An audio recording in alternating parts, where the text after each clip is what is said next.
You know what? There's another part to this spiritual warfare that I want to cover. This real time spiritual warfare. I want to tackle. So what happens when you get wounded in spiritual warfare? What happens when you get wounded? What happens when you get compromised?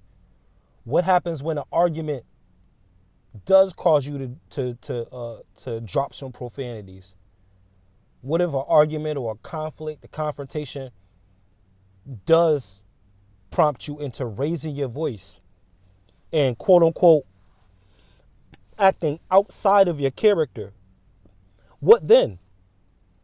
How do you gain, how do you regain spiritual traction? How do you come out of this situation righteous before God? Is a bigger question that inquiring minds would want to know. The solution that I'm going to suggest should satisfy both ends. Should satisfy both ends. So you're compromised. So the bad news has you depressed, down in the dumps. So the failed expectations caused a root of bitterness to spring up within you. Now what? Now what?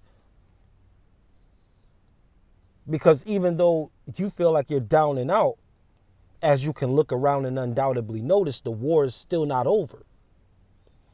The battle still rages on. And since the enemy wants to kick you while you're down, you might as well get up the moment you fall. Since the enemy plans on kicking you while you're down anyway, you might as well get up. You might as well get up.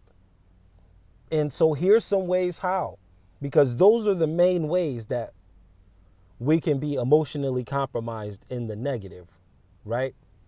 Something that leads to anger.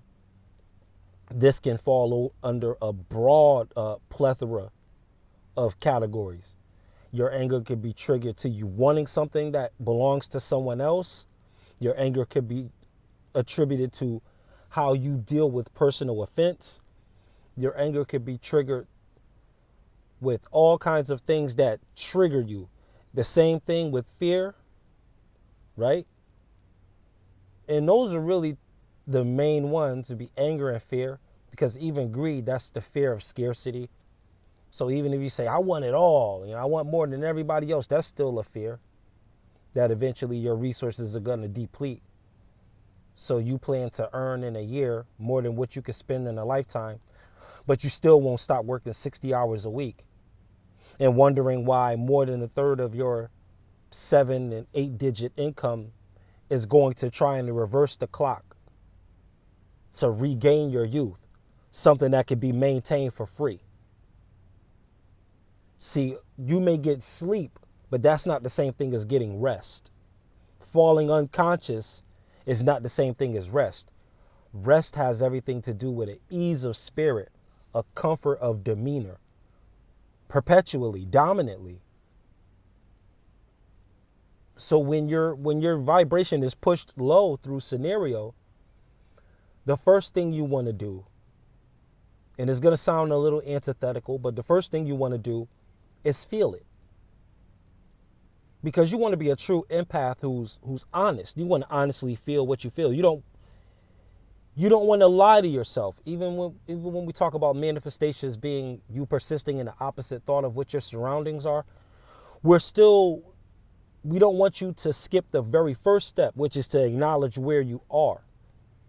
Because that's going to be all part of your praise report, all part of your testimonial, where you came from. That's a very big part of your story. A lot of times we forfeit the journey because we don't want to include the first part of the journey. We want to act like we didn't come from anywhere. But on this journey, where you came from is just as important a part of the story as where you end up. It's all a part of the journey, and it's all a part of the story. So, and even, what is that, Zephaniah, one of the older prophets, the minor prophets, that says, don't despise this day of small beginnings, right? Because the temple will be completed. I think it goes on to say that, because even when you see things begin, this is your sign to be thankful for the whole thing. And usually we cut off manifestations, we cut off vibrations by losing momentum. And sometimes we can lose momentum by hiding from the truth of the situation. That can automatically be a vibration freezer right there. Just the guilt of us knowing that we didn't own up to the situation, or we didn't own up to how we felt, because that's not allowing us to forgive ourselves and move on, because we didn't deal with the fact that we made a mistake. We didn't even acknowledge our fault yet. So you're acknowledging wherever you slip and say, man, I need to learn more. I shouldn't have been this lazy. I should have paid more attention. I shouldn't have chose this. I shouldn't have chose that.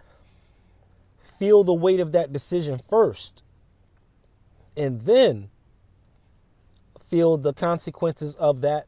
And then right after that, take that momentum, because that's going to be the fire, the desire, the persistence. When you really want to drive, you can say, well, look what rock bottom was, and look at what you don't want to get back to. So that'll be the fire in the frying pan that'll keep you out of the kitchen when it's too hot. So you'll be able to leap up, because you'll be like, well, I remember where my lowest point was. That's an important part of my story, so I know that we're not to fall. You know, I have my measuring line. I got my baseline now. There's a level that I can't go below. And so now that you've acknowledged that, now you have your why in place, firmly in place. Now you're not just drifting from this dream to that dream. No, you have a purpose to know that whatever dream you're going to center on, it has to be something that you love to do. And then put all of your energy and determination behind it. So you're acknowledging where you were, acknowledging where you are, and you're taking those two energies, putting those energies together to make a monster out of where you want to be. Yep, you take all the grief, all the regret. Yep, take all of that. That's all part of the behind the glory. That's all part of the behind the superstar. That's all part of the biography. That's all part of the biopic. That's all part of the documentary, where you came from, who said this to you, who said that to you, what you weren't allowed to do, what you were kicked out of. All of these things are a part of it. The same as losing an argument. The same as and maybe bereavement is not the same thing, because there's justified sorrows and losing loved ones and things like that, and opportunities, etc. But again, that comes with that honesty again of still allowing yourself to feel first. And then you're using that to project yourself. You're taking that energy, siphoning that energy. That way, no one else harvests your energy. You harvest your own energy. It's yours, right? So you might as well harvest it from your own Taurus field, rather than what does Revelation say? Having your crown snatched. The Taurus field is the shape of a crown. You don't want to have your crown snatched. Your energy, attention, intention, purpose. You don't want to have that snatched. So once you've acknowledged where you don't want to be, and you feel the pain of that, now you can begin to go into putting the majority, the bulk of your attention and intention into where you want to be.